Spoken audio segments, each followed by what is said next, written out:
हैं कि हिंदू राष्ट्र बनना चाहिए और ये कह रहे हैं कि हिंदू राष्ट्र नहीं बनना चाहिए, और आप क्या कह रहे हैं कि हिंदू राष्ट्र बनना चाहिए, या फिर आप सांसद चंद्रशेखर आज़ाद की तरफ खड़े हैं? कुछ लोग ये कहते हैं कि सांसद चंद्रशेखर आज़ाद तो महात्माओं के, साधुओं के, संतों के विरोधी हैं। जैसे बागेश्वर धाम का वो विरोध करते हैं और आप भी उसी चोले में हैं, संतों वाले में, और आप आए तो क्या लगता है आपको? उनका तो क्या लगता है पाल जी, सांसद चंद्रशेखर आज़ाद के 27 में मुख्यमंत्री बनेंगे? पाल समाज साथ दे रहा है? पाल समाज बहुत तेजी से उनके साथ जुड़ रहा है। गडरिया समाज, पाल समाज, बघेल समाज और पूरा समूचा बहुजन समाज और पूरी ताकत से उनको चुनाव लड़ाने का काम करेगा और कोशिश करेगा कि पूरा मुख्यमंत्री ही बने 27 में जी। और पाल समाज के कई मंत्री बने। पाल समाज के कई मंत्री बने, ऐसा सोच मैं है। एक बात समझना चाहता हूँ, आप एक संत हैं, लेकिन कुछ लोग संविधान को लेकर आए दिन अजीब अजीब बातें कर रहे हैं कि संविधान बाबा साहब ने नहीं बनाया। आप अगर संविधान किसने बनाया आपको कुछ पता है? क्या शुरुआत से, जब बचपन से आप छोटे थे अभी तक, आपको किसका नाम सुनाई दिया? इसका चुनाव लोग कह रहे हैं कि सांसद चंद्रशेखर आज़ाद मुख्यमंत्री बनेंगे, तो क्या लगता है कि वो मुख्यमंत्री बन पाएंगे? चंद्रशेखर आज़ाद 2027 के चुनाव को लेकर कमर कस ली है और वो अपना राजनीतिक शक्ति दिखाने की पूरा प्रयास कर रहे हैं। सांसद चंद्रशेखर आज़ाद बघेल समाज, गुर्जर समाज, जाट समाज, मुस्लिम समाज को लेकर और दलित समाज को लेकर एक भाईचारा बनाने की कोशिश कर रहे हैं। अब देखने लायक होगा कि 27 में सांसद चंद्रशेखर आज़ाद अपनी इस गठजोड़ में कितना कामयाब होंगे। ये रैली स्थल है, आप देख पा रहे होंगे। अभी हम पालपुर गांव में मौजूद हैं, जो घाटमपुर कानपुर में आता है। बघेल समाज के लोग इस कार्यक्रम को होस्ट करा रहे हैं। मैं दिखाने की कोशिश करूंगा, थोड़ा ग्राउंड को दिखाने की कोशिश करें। ये पूरा ग्राउंड है, यहाँ हजारों की संख्या में लोग पहुंचेंगे सांसद चंद्रशेखर आज़ाद को सुनने के लिए। और साथ ही आपको बताएं, सांसद चंद्रशेखर आज़ाद की जब भी रैलियां होती हैं तो हजारों लाखों संख्या में लोग पहुंचते ही हैं। हमारे साथ महाराज जी मौजूद हैं, जो इसी कार्यक्रम स्थल पर हम जब रिपोर्ट कर रहे थे तो हमें यहाँ मिले। उनसे हम बातचीत करते हैं और समझते हैं कि वो यहाँ क्या लेने आए। महाराज जी, आप क्या लेने आए यहाँ? हम इस कार्यक्रम के माध्यम से जनमानस में जो ऊर्जा का संचार जो होता है, एक ऊर्जावान व्यक्ति के द्वारा, व्यक्तित्व के द्वारा, वो देखने के लिए आए हुए हैं। और ये समाज हमारा पहले से परिचित है, ये ग्रामीण अंचल। इस ग्रामीण अंचल के लोगों को ऊर्जा की अति आवश्यकता है, मार्गदर्शन की विशेष आवश्यकता है। ऐसे समय में एक प्रतिभाशाली और युवा हृदयों के सम्राट आदरणीय चंद्रशेखर आज़ाद जी आ रहे हैं, तो हम भी ये देखना चाहते हैं कि यहाँ पर लोगों में के जीवन में, उनकी विचारधारा में और उनके हृदय में क्या परिवर्तन होता है, उसकी भी हमें उत्सुकता है। उसे देखने के लिए आप आए। लेकिन कुछ लोग ये कहते हैं कि सांसद चंद्रशेखर आज़ाद तो महात्माओं के, साधुओं के, संतों के विरोधी हैं।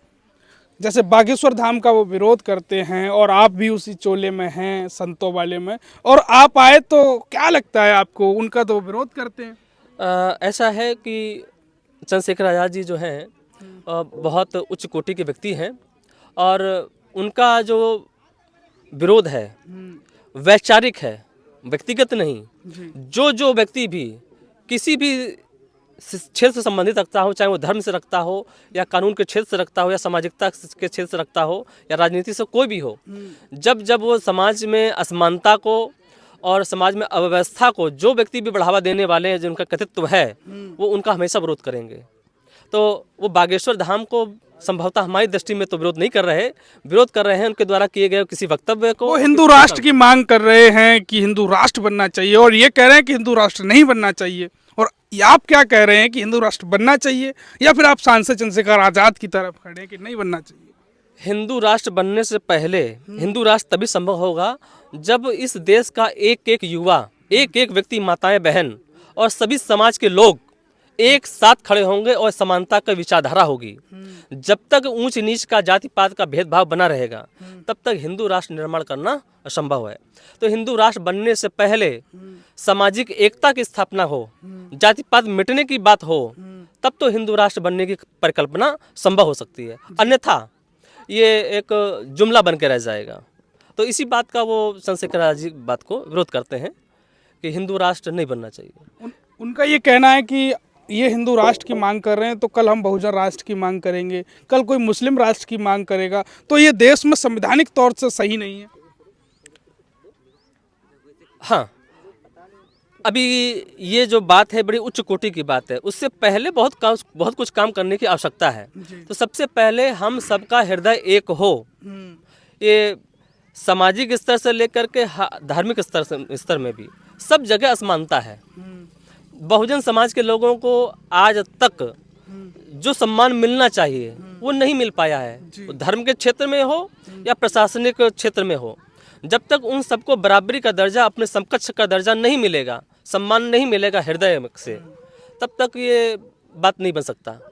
और हिंदू राष्ट्र बनाने की आवश्यकता ही क्या है? जब हम सबका जब हृदय जब एक समान हो जाए तो ये नया शब्द आने की आवश्यकता ही क्या है? जब हम सब भाई भाई हों और सब में मतलब कि हमारे अंदर प्रेम भाव हो और सब में लोग साथ में बैठते हों, सबके का जो हमारा रोटी और बेटी का जो संबंध की कभी कभी बात आती है वो एक समान हो जाए तो फिर क्या समस्या है?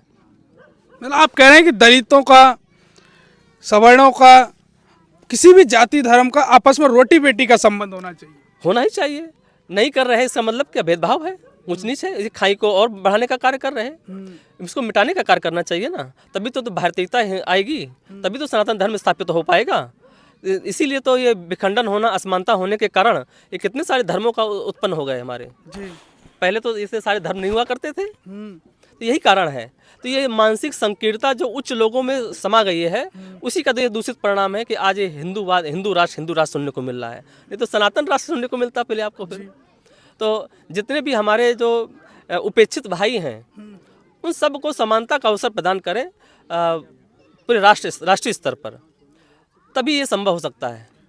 तो सांसद चंद्रशेखर आज़ाद को लेकर महाराज जी आप क्या सोचते हैं?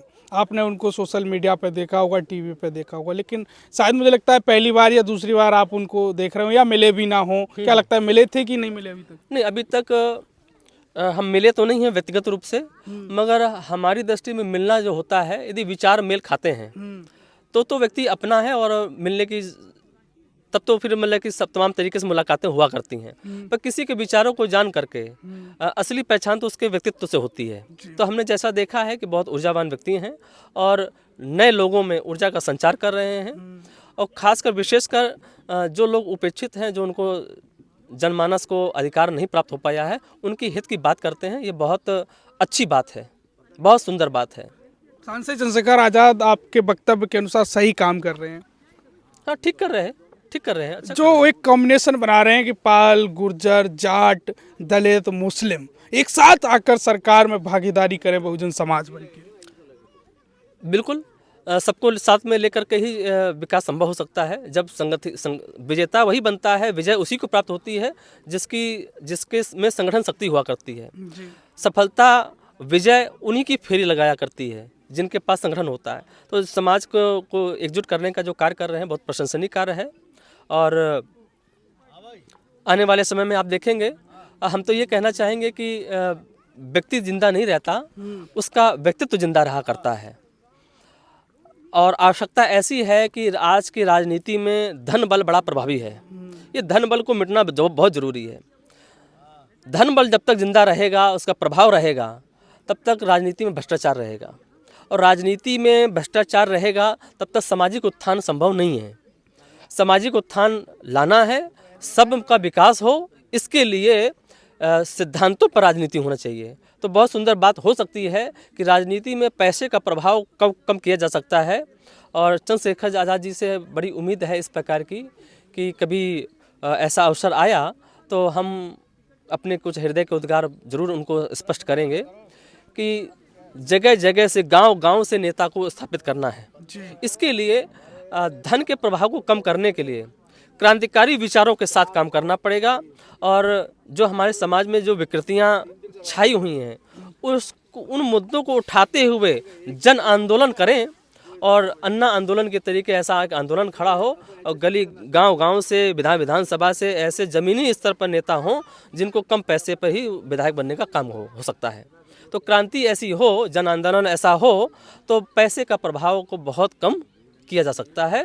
और ग्रामीण स्तर पर रहने वाले लोग, क्षेत्रीय स्तर पर जो प्रतिभाशाली व्यक्तित्व हैं, जो राजनीति में अपनी सेवा दे सकते हैं, उनका राजनीतिक गुण है, वो लोग स्थापित हो सकते हैं। महाराज जी, मैं एक बात समझना चाहता हूँ, आप एक संत हैं, लेकिन कुछ लोग संविधान को लेकर आए दिन अजीब अजीब बातें कर रहे हैं कि संविधान बाबा साहब ने नहीं बनाया। आप अगर संविधान किसने बनाया आपको कुछ पता है क्या? शुरुआत से जब बचपन से आप छोटे थे अभी तक आपको किसका नाम सुनाई दिया? जी, इसमें निसंदेह बाबा साहब अम्बेडकर जी का ही नाम आता है। जी। अब ऐसा होता है कि जब 1000 सिपाही लड़ा करते हैं और विजय हासिल होती है तो सेनापति की को प्रशंसा प्राप्त होती है जी। और सेनापति जो है अपने सभी सिपाहियों को उसका भागीदार मानता है। जी। इसी प्रकार जब वो समिति के अध्यक्ष थे तो उसमें बहुत बड़ा योगदान जो है अधिकांश बहुत बड़ा वो बाबा साहब अम्बेडकर का है। यदि बाबा साहब अम्बेडकर नहीं होते इस सारी की सारी लकड़ियाँ बिखरी बिखरी हो जाती और संविधान का निर्माण नहीं हो सकता था।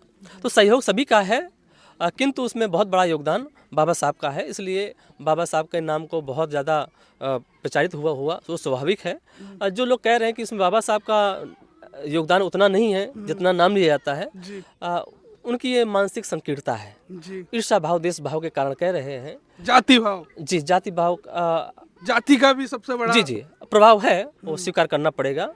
पर यदि जो भी लोग इस प्रकार का वक्तव्य दे रहे हैं ये समाज के हित में नहीं है, ये समाज के हित में नहीं है, वो समाज विरोधी कहा जा सकता है। मतलब बाबा साहब ने महिलाओं के लिए, दलितों के लिए, पिछड़ों के लिए जो हक अधिकार, रिजर्वेशन लेकर जो तमाम चीज़ें दी, क्या उनसे ये लोग डरे हुए हैं कि अब ये लोग आगे निकल जाएंगे और समाज में आगे निकलते हुए नजर आ रहे हैं, शासन सत्ता में भी अपनी भागीदारी पेश कर रहे हैं? इसमें कुछ लोग क्या है? कुछ लोग इस चीज़ से डर रहे हैं। हम डरना तो नहीं कहेंगे, हम तो वो उनको जो भी इस प्रकार की बातें कह रहे हैं हम तो उनकी मानसिक संकीर्णता को कहेंगे। वो अपने आप को शुद्ध बुद्ध करने की आवश्यकता है। यदि वो अपने आप को हिंदू कह रहे हैं, सनातनी कह रहे हैं तो वो गद्दार हो सकते हैं।